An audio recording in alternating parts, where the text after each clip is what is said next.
નમસ્કાર, બેનિફિટ બુલેટિનમાં આપનું સ્વાગત છે. હું રાજવી. તો જાણીએ આજના મહત્વના સમાચાર.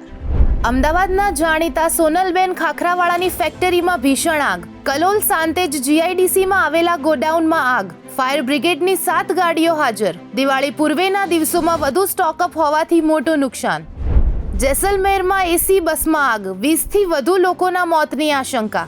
2 બાળકો અને 4 મહિલાઓ સહિત પરિસ્થિતિ ગંભીર. બસમાં 57 મુસાફરો હતા. મોટાભાગના 70% સુધી દાઝી ગયા. બસ એટલી ગરમ હતી કે મૃતદેહ બહાર કાઢવા મુશ્કેલ. ભારત 2026-28 માટે યુએન હ્યુમન રાઇટ્સ કાઉન્સિલમાં બિનસ્પર્ધાત્મક રીતે ચૂંટાયું. 7મી વખત 3 વર્ષીય કાર્યકાળ માટે માનવ અધિકારોની પ્રતિબદ્ધતા દર્શાવી. કાઉન્સિલમાં 47 સભ્યો. વિશ્વભરમાં અધિકારોની રક્ષા.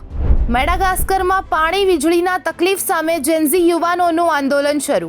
વિરોધ સત્તા સામે વધતા રાષ્ટ્રપતિ એન્ડ્રી રાજોલીના દેશ છોડીને ભાગી ગયા. એલિટ સૈનિકો યુવાનોને ટેકો આપતા વિરોધને ઝડપ મળી. 22થી વધુના મૃત્યુ. તો આવા જ મહત્વના સમાચારો જાણવા માટે જોડાયેલા રહો બેનિફિટ ન્યૂઝ સાથે.